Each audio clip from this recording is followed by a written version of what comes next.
बात बताओ ना, जो नीचे वाले फ्लोर में नई किराएदारनी आई है, तुम्हारा उसके साथ चक्कर चल रहा ना? बाबू यार पहले पूछ तो ले, तू पूछने से पहले ही मार दे रही है। तुझे किसने बोला ये सब चीज?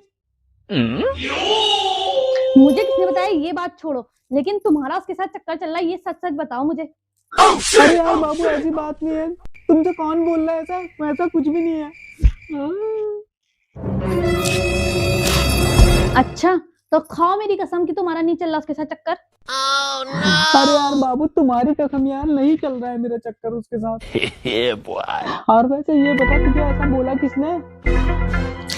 अरे कुछ नहीं यार बाबू, अभी उसका और उसके पति का झगड़ा हो रहा था ना, तो उसकी बीवी बोल रही थी कि तुम मेरा कुछ नहीं बिगाड़ सकते, ऊपर वाला मेरे साथ है।